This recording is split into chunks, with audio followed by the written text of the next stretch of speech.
Hello everyone, we're here to do a video review of, you see it, the Revell Star Destroyer. You know, after buying a few Revell kits, I was very disappointed. The best one of the Revell's Star Wars offerings I came across was the little pocket build and play Millennium Falcon. The tiny one. And it was proportionally correct, details were pretty correct. The larger one was horrible. In fact, the old MPC AMT Falcon was better than it. In my opinion. This is my opinion. I think some of you might share the same opinion. The Bandai Falcon, however, was a work of art. Now, we have three different Star Destroyers to talk about today. The Revell one, the MPC one. We're going to compare these two. And I have the Bandai, what I like to call the Tiny Tot. Because really, it's tiny. Okay? First off, here is the box art for the Revell kit. It has lights and sound. Yeah, we're going to talk about that for a minute. Because you see, Star Destroyers are lit up all over the sides. Not this one. Okay? And there's a nice picture there. Oh, wait. It's lit in blue. Star Destroyers don't light up in blue.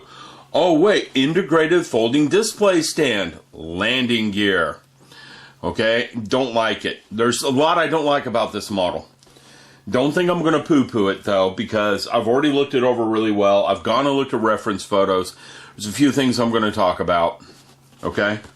Anyhow, there's the box. It's been opened. It's not in the box, you can see. Let's throw that aside. Okay? This is actual photo of the foaming model. So I'm going to be referencing this quite a bit because this is accurate, screen accurate, because that was on the screen. Okay? I did some looking. I actually found this on the internet. I could purchase this photo for 20 bucks and put it in my presentations if I want. But it's on the box, so I'm not going to purchase it for 20 bucks. Okay? 15 inches long. The Revell one, I don't know how big it says it is. I don't know the scales on these things. I'm not trying to tell the scales. It doesn't say. I'm not looking very hard. I will admit that. Because this is eating up time. And this video, the first try, was 35 minutes long. We don't need a 35-minute long video. Some people would watch it. Most of them would watch it for about 5 and quit. Anyhow. We'll be able to compare them. This says it's 15 inches long. Let me pull it out, okay? Open the box. The display stand for this one is here, and it's missing pieces. All right? Yeah, that's what you get for buying something on eBay. No, it's not. Here's the rest of the pieces it's missing. It's not missing pieces. Here are the directions. We don't care about those today. As we're comparing this to build and play. And quite seriously, I could probably build this without the directions. There isn't that much to it. What I want are these two pieces. Okay? So what I'm going to do is I'm going to start with these two pieces. I'm going to set this aside because we don't need that box. And we're going to compare these to what comes with the build and play. Okay? Let's put that box aside. Let's put this box up here. I'm trying not to push anything on the floor. We're going to compare it all to the Bandai kit too. Now the problem is there's a huge difference in size when you look at these things. So let me pull the build and play apart because I was kind of half putting it together last night. And unlike a Bandai kit, you can just pull this right apart. It doesn't take much. Some of the Bandai Snap stuff, you don't pull apart that easily. Well, anyhow, let's start with these two pieces. Let me put this piece aside for right now. And the Tiny Tot. First off, the landing bays are identical. The Revell kit's going to be a little bit bigger than the AMT kit. Even though they got the same size landing bay, that's suggesting some scale issues on one of the two kits. Okay? Now, having said that, let's look at surface detail. There's no way these grid lines are accurate on the AMT kit. It's just not possible. They're too fine. They're too randomized. I looked at some photos from the internet. I'm going to put a link to the best photo site I found on this video. Okay? And the surface detail doesn't look like this. But wait, it doesn't look like this either. It's closer to this. This is too deep, too heavy-handed. Okay? The surface detail on the Star Destroyer was much finer than this. Now, the shapes of placement of things, these shapes here and these shapes here are on the right model. We have some issues here because there are holes for the landing gear. Okay? Yeah, I'm going to make fun of that because that shouldn't be there. Now, to be fair, if I try to find the part that corresponds, let's see what it looks like if I put one in its place, so I can get one out of this box. Ah, they package it too tightly.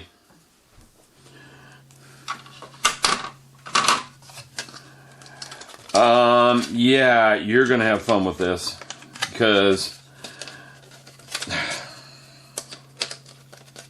apparently that's how it works. Yeah, look at that fit. You want to make that go away, you're getting scribing tools.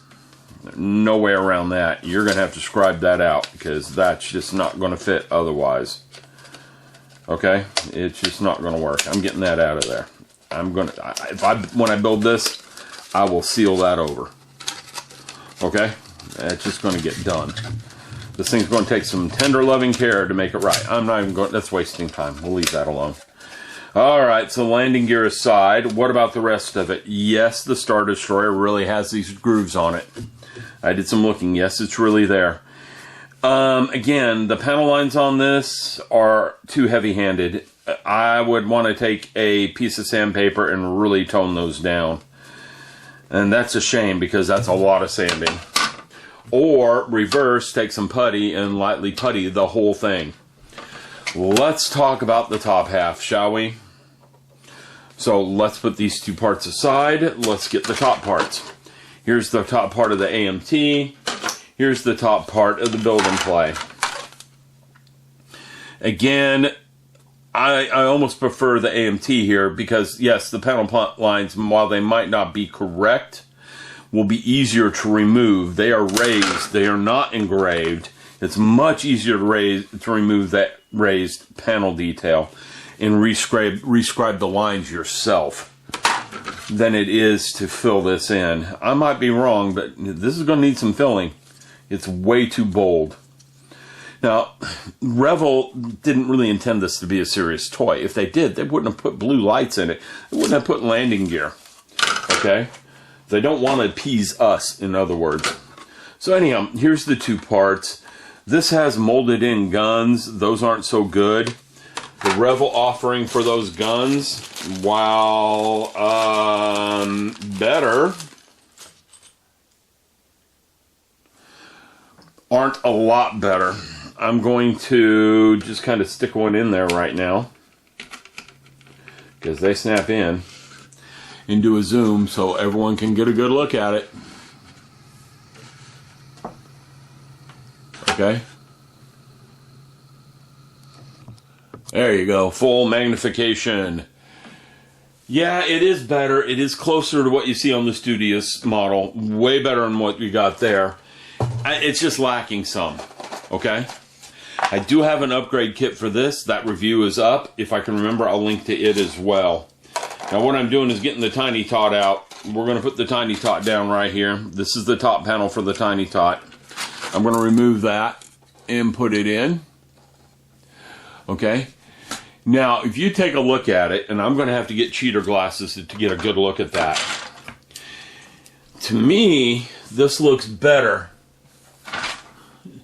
I'm going to pick it up and put it back in a second. It actually looks better than what I'm getting on the Revell kit. Now, there are no panel lines on this. You take a look at it, there's no panel lines. There's just little raised dots everywhere.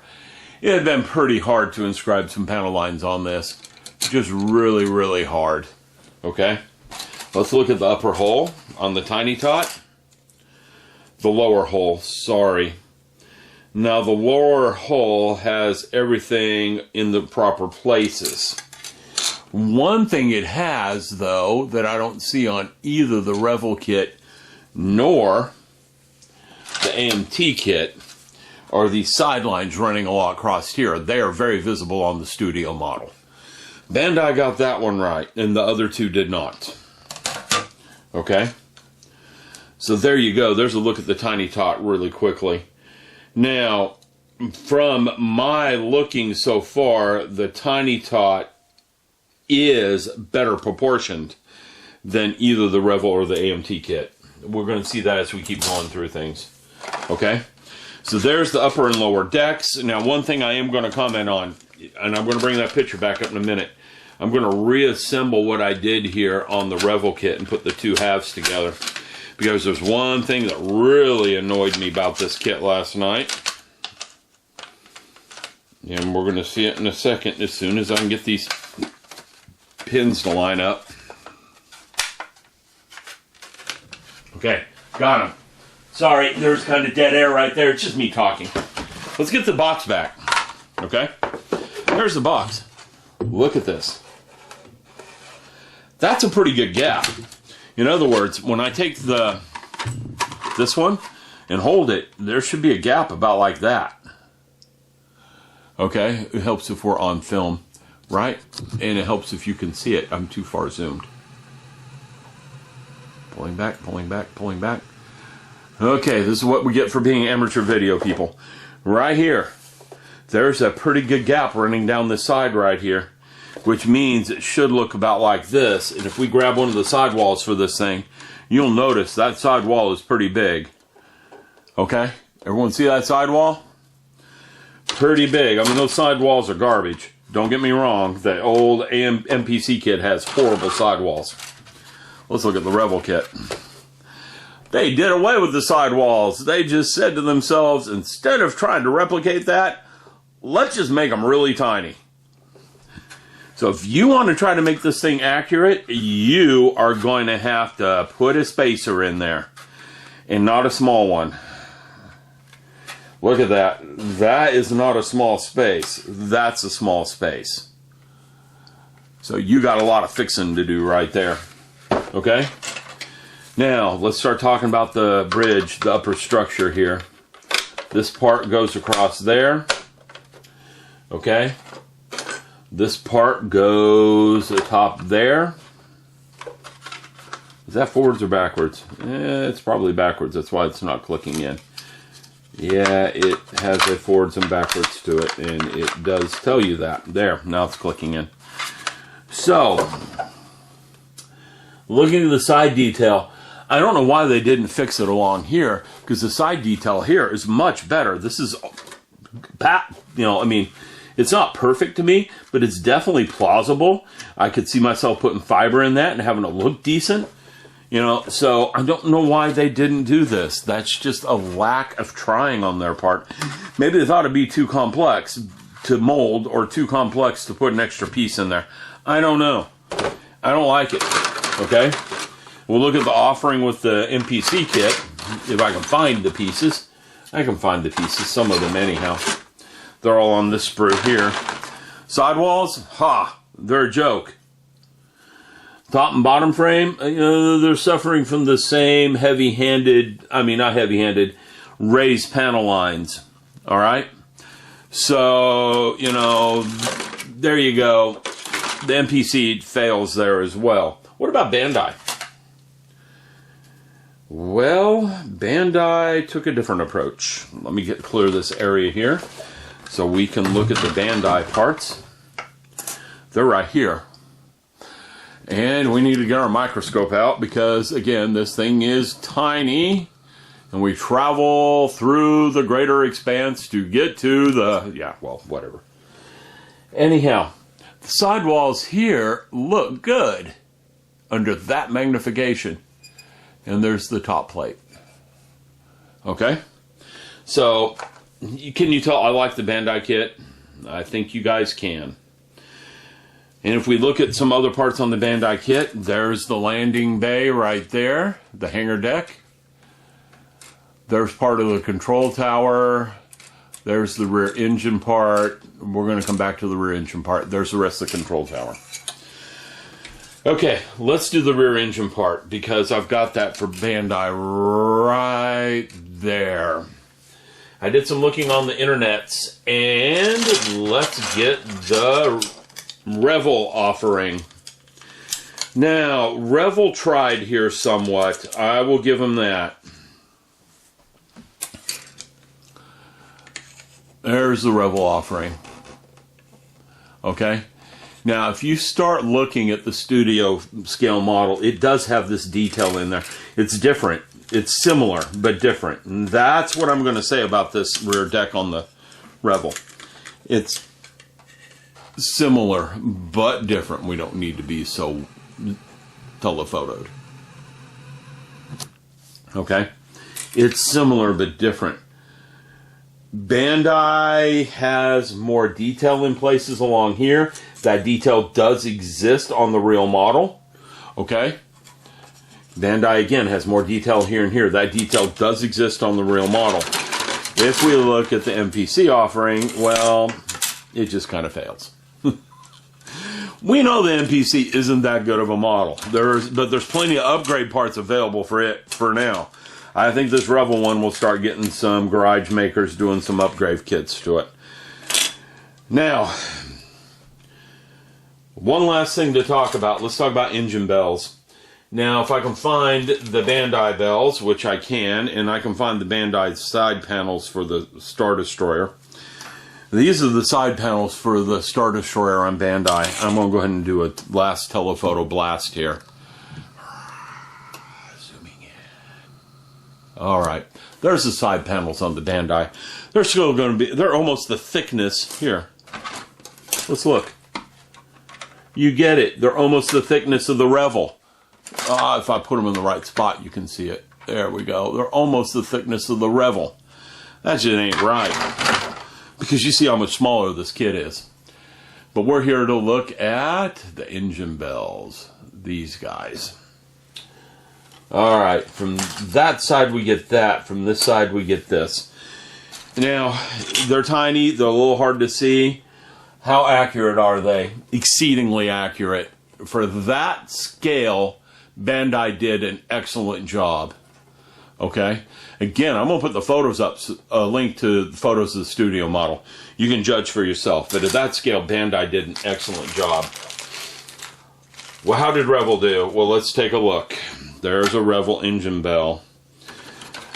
And, of course, we're on full zoom, so you don't see it.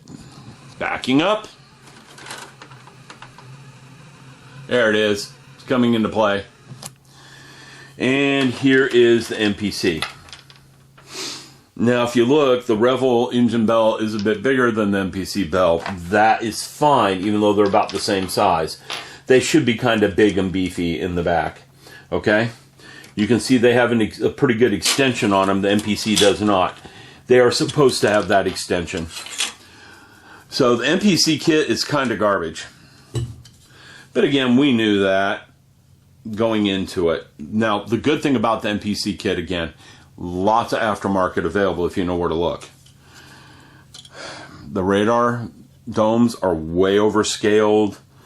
You know, the detail on the bridge, that's the best detail on the whole MPC kit, and it still lacks a little. I'm putting that aside for now. I'm not going back to the MPC kit the rest of the night. Let's look over the rest of the Revell. Again, the engine bell looks okay. The Hangar Deck, I think I've shown it to you guys. It looks good. It's proportioned correctly. It looks good. Everything's where it belongs. You could get some lighting into that really easily. Okay? The control tower, if I can find that on the... Yeah, there it is. Now, here's the good part. This control tower is exactly what it should be according to the studio model I looked at. Yes, it has that little indentation in there. Okay? So Revell got some of this right. They tried. This is one of the better offerings, if I had to make a comment. I mean, the Millennium Falcon was good. Not the small one. It was proportioned correctly all the way throughout. Coloring, painting was off a little bit, but hey, you know, you strip it, you paint it yourself. But proportionally speaking, it was good. It was just like the Falcon should be. Their large-scale Falcon sucks. I was not impressed with their X-Wing and with their TIE Fighter, they were large, but that was about all I was going to say about the TIE Fighter. Special Forces TIE Fighter. It was large. Okay? Now, one thing while I'm cleaning up, and I'm going to wrap this up right now. Well, conclusion. MPC kit, hard to find, expensive. I got one I'm going to let go pretty soon. I don't expect to get anything for it now that the Revell kit's out. Being honest, I bought it about 6 months ago. I didn't pay much for it, or I wouldn't have bought it. I suspected we were going to get a Star Destroyer model before too long. You want to know the truth. There's rumors Bandai is making one. Zavetta Models is making one. We have the Revell one here. You know, and I say there's rumors Bandai is making one. They showed one at one model show. They came out about 3 months ago with a video with a Star Destroyer model in it. So I kind of think it's more than idle rumor. Here's something that I'm pretty sure is also more than idle rumor. Okay, here. Let me do this while I'm talking. A little something more than idle rumor. One, the engine thing here. I didn't go over this. Blue. If I'm building this, this is getting torn apart, and those are getting replaced with white. Star Destroyers did not have blue LEDs. No blue LEDs. White. Not to mention, well, that doesn't light up all the extra engine bells, and they've got a lot of engine bells. But anyhow, getting back to this. Here's something that's not an idle rumor. Bandai apparently has gotten permission from Disney to sell Star Wars models in the US and Canada. Pre-order sites are starting to show up on the internet, and I've read a few posts by people that said, we're not supposed to say, but they're trying to keep it quiet and just do a little presentation and bring it out in 2017. But in 2017, there's 3 or 4 Star Wars models that are going to be available in the US and Canada. Poe's X-Wing, the red X-Wing, Squadron set with the 144 and the 172nd, the TIE Interceptor, and the TIE Striker. As far as I know, those 4 are the ones that are going to be released in the USA as a test run. I think if Bandai can show Disney they can pull in enough sales, Disney's going to let them go. What's that mean for Revell? It means Revell better get off their hiney and start building good models, or we're going to quit buying them. Us. The build and play kids, they might still buy them. But the rest of the world's going to quit. The Bandai kits are far superior. And since they are far superior, you know, you're going to end up with, oops, heavy camera. You're going to, yeah, we're looking at all my Star Wars models over there. You're going to end up with a, flood of Bandai Star Wars stuff and almost no Revell stuff. How does Disney feel about it? They probably don't care. They make money either way. And it's something Bandai probably worked on since the band started, saying, hey, we could sell these things. Look what we did beforehand. If you go back and watch the Pegasus Hobbies thing, they talked to Disney about it, getting a license for some of their stuff. And Disney probably basically just said, show us how much money you can give us. So that's how that works. If Bandai can show them they can bring in money, they will get to sell here. It's a cold black and white thing. I also read some posts about 3-6 months ago that Bandai has lost their license completely. And well, this goes contrary to that. So don't be surprised if you start seeing Bandai models. Amazon's been selling them and hasn't seemed to care. But you're going to start seeing online retailers listing the Bandai kits. It's good for us. I hope Revell gets to keep selling theirs, and I hope Revell fixes their problems. The reason I say that is if they fix their problems and keep selling theirs, we win. I don't like the Revell models. Most of you know that. They did good with the one Millennium Falcon. They're doing okay with this one. They could do better. It wouldn't take much to do better with this one. That's the sad part. So hopefully Revell will get a kick in the pants and start making good models, and their numbers will go up as well. we win no matter what happens. So, like I said, it's kind of a rumor, kind of not. There are some pre-sales going out there. I'll put a link to one in the video as well if I can remember. Well, I got to get off here. This video is over time already. I will be back with something soon. I've got some stuff coming, I know. I'm going to do some out-of-box reviews in the meantime and keep the computer videos coming. Talk to you later.